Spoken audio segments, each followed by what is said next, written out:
Wear Testers. Yo, what's good guys? This is Nightwing2303 from WearTesters.com. Back at it again with another performance review. This time around it's the Kobe 11 EM, or just known as the Kobe 11 Low. This is the Kobe 11 Elite. And with that being said, let's just go ahead and jump right into it. So the traction pattern of the shoe hasn't changed at all. However, the rubber compound has, so instead of the translucent rubber that we saw on most of the Kobe 11 Elites, we have a solid rubber throughout. And this stuff here, I've got to say, is way better than the clear stuff. I'm not going to say that it was the best ever. It's not Kobe 9 level, not even close, but it is kind of on par with the Kobe 8s. That's what they really reminded me of. There's some wiping needed, but other than that, it wasn't a big deal. Half the time I didn't even think about wiping, which is great. All I was doing was playing on the floor and it was fantastic. So if you're going to be going with a Kobe 11, I would recommend highly that you go with a solid rubber option over the translucent. This right here is just a much better option. Now the cushion is a drop-in midsole just like the Kobe 11 Elite. However, this guy here is just full Lunarlon and that's it. I personally really enjoyed this setup. I thought that it was great. It had super smooth transition. I loved the little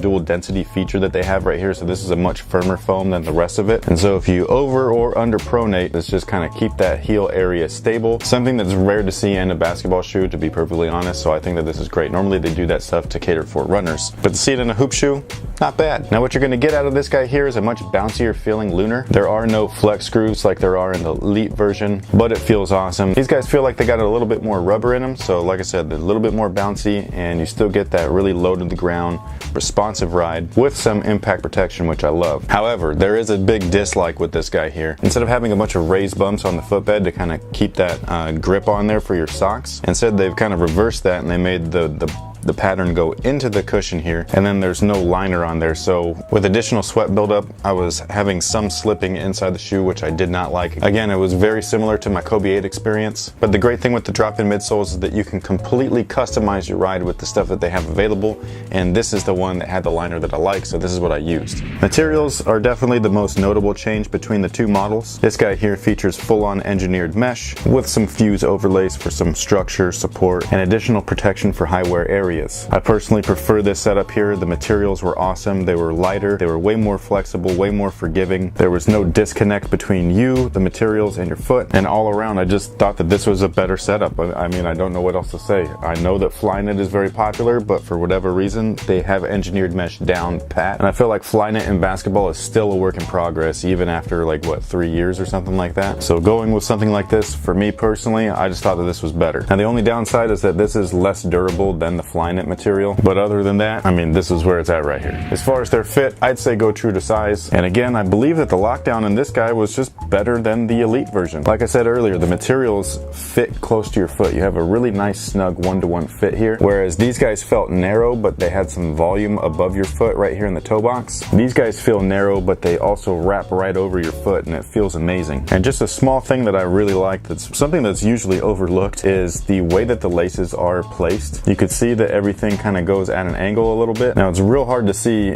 on the actual laces themselves because this is where your eye is drawn to, and this is clearly at an angle, but these guys are skewed off just a little bit, and this allows for perfect flex. Again, there's zero disconnect between your foot and the shoe. You have a perfect one-to-one fit with these guys, and that's something that I did not receive from the Elite version. As far as support, they're practically identical. They have all the same features. They got the same heel counters. They got the same outriggers at the forefoot. The only real difference in this department is going to be the thickness of the materials. This one's slightly more thick than these guys here. So support from the materials, you're going to get a little bit extra out of these guys. But the one-to-one fit and the closeness that these guys get to your foot, in my opinion, is far greater for support than durability or strength of the materials. So I'd personally, again, go with these guys. And that'll pretty much take care of it. I thought that this was an awesome shoe, something that I really couldn't say for the Kobe 11 Elite. I really wanted to like those things, but I just couldn't get down with them with the traction. So as I said earlier, these guys got much better traction than the original version. They still have the customizable cushion setups. I personally love the materials more on these guys. I also enjoyed the fit way more in this guy here. And then the support is pretty much even. So if anybody was interested in playing a pair of Kobe 11s, this is the one that I would recommend. I would not recommend the Elite version, especially with this guy sitting right next to it on shelves. And hopefully this review helped you guys out. So if you wanted to know any more information, including their scores, their weight, all you got to do is click the link in the description box below. And if you have any additional questions that were unanswered in the review, all you got to do is leave me a comment in the comment section, and I'll get back to you as soon as I can. Thank you guys again, and until next time, guys,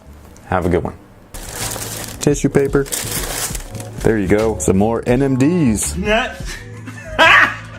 Got So got the all whites this time. This one has the materials that I like. However, right now as we speak, I'm actually wearing the coolest part about the shoe. They have a Phylon midsole with full length air, and then the upper is full on leather. And not only is it full on leather, but it has this really weird texture all over it. And then on top of the texture,